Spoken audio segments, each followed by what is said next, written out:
Okay, ladies and gentlemen, now this is my first game review that's new to the channel that's not a re-upload. And this is a game that I've been playing a lot of recently in these past couple months, and that's Sonic Adventure DX Director's Cut on the Nintendo GameCube. Now, this is a port of the original Dreamcast game. And Sonic Adventure, of course, was the launch title of the Dreamcast, and basically it was the beginning of the modern Sonic age, of course. And I have to admit, playing this game on the GameCube has its pros, but it definitely has its cons, especially compared to the original Dreamcast version. And I can see why.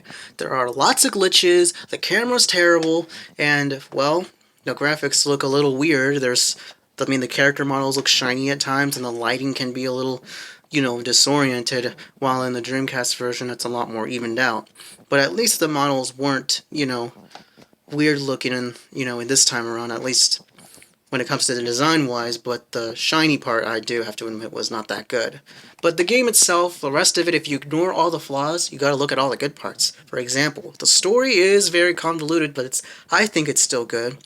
I just also like the great moments of where you get to play as different characters in addition to Sonic. You get to play as Knuckles, Tails, Amy, of course, the most hated character of the series, Big the Cat, and even Gamma, the new robot that was supposed to be like a Terminator-like robot of Eggman.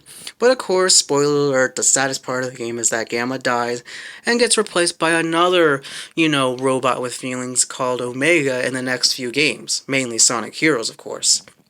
What I also really love about this game is that we get to fight multiple bosses in the form of Chaos, which is the other main villain of the game in addition to Eggman. And yes, the difficulty ramps up significantly by the end, especially when you play against Eggman and when you play as Supersonic versus, Perfect Chaos. And I really loved the intro of the game where it feels intense and it could have been your first experience seeing a 3D Sonic game because keep in mind, Sega has been getting a lot of bad luck back then when it comes to making a full-on 3D Sonic game. For example, Sonic Extreme was cancelled and so many freaking ports of classic games on the freaking Saturn, the Saturn itself flopping, and then finally when the Dreamcast was made, they made the original Sonic Adventure. And then of course the Dreamcast itself fell apart because of the PS2 doing better, and all of a sudden Nintendo comes in joining in with Sega, and keep in mind, in the early 90s, Sega and Nintendo were bitter rivals, and here they are now collaborating, and initially, when this game was ported, it was only on the GameCube and not on the PS2 and Xbox. Shocking, right? But then eventually it did get a PC port, which was considered worse than the GameCube port. And then eventually, around 2010, 2011, both this game and the second game, Sonic Adventure 2, was eventually ported on the PS3 and Xbox 360 through, digital only.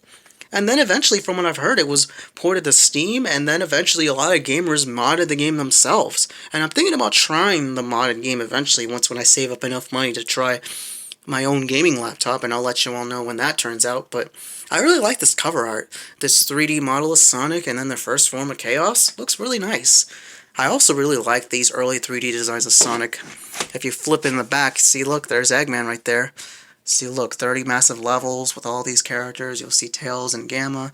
Then we see Sonic and all new mission modes. 6 characters, like I said. Lots of bonus games. There was a mission mode that was apparently one of the new things in the game.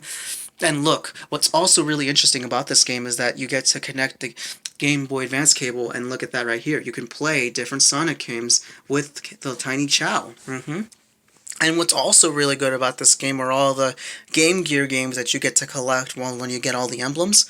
That's pretty cool. For every 20 emblems, you unlock a new Game Gear game of Sonic back then, from the first original port of the first game all the way up to Sonic Blast, basically the Sonic 3D Blast, but in Game Gear form.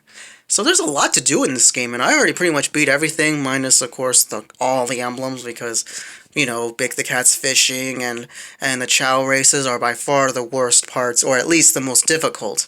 I know there's probably fans out there that love the Chow races, and I bet there's a very tiny fraction of audience members that like Big the Cat. For some reason, I think he's okay. He's just not, considered important like Sonic, Tails, Knuckles, and Amy.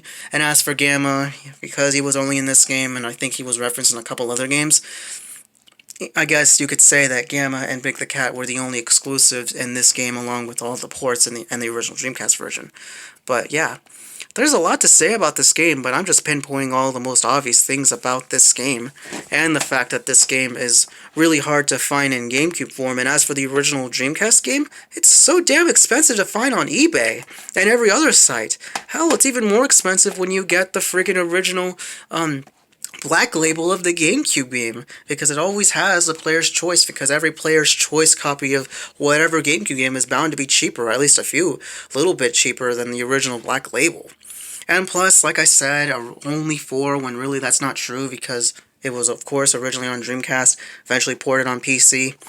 I just still really wish that Sega just ported this game on the PS2 and Xbox. Same goes for the second game, which I'll review maybe a little later this month, or maybe November, because I got a lot of videos for you all in the near future, so stay tuned for that. So I hope you all comment and subscribe and stay tuned for more new videos, and I'll definitely let you all know what my next game review will be, as well as my next movie reviews, as well as plenty of other random videos that I'll have in store for you all. So yeah, I hope you all peace out and rock on.